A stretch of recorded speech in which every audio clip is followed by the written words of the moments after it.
but they're also saying they're not ready to do any conceding, and certainly NBC News now says it is too close to call in the state of Florida. 92% of all precincts reporting, but as always, Eamon, too close.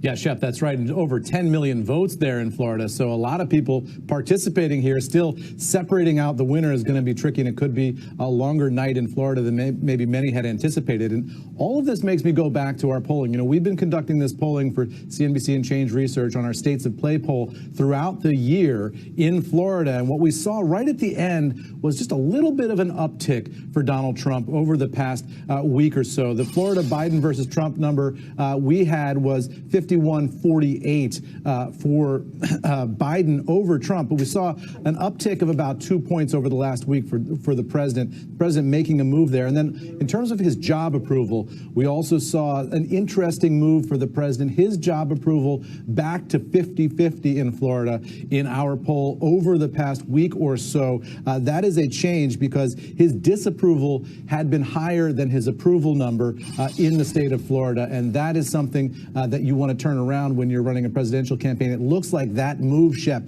happened right at the end of this campaign. So if you want to catch a little bit of momentum, you want to do it right at the end, and you want to get it back above water in terms of the approval. In terms of the issues in Florida that the voters were telling us all through the year that mattered to them, number one was the economy, number two was COVID, and then number three was political corruption. So that mirrors what we saw across the country, with the economy a little bit more important to voters in Florida than the virus. Of course, the two so interlinked, but that little surge for the president in terms of approval and in terms of his number against Joe Biden, that might be playing out across the state tonight, Shep. Eamon, quickly, let's talk about North Carolina. Let's show the map out of there. 77% of all precincts in North Carolina reporting now.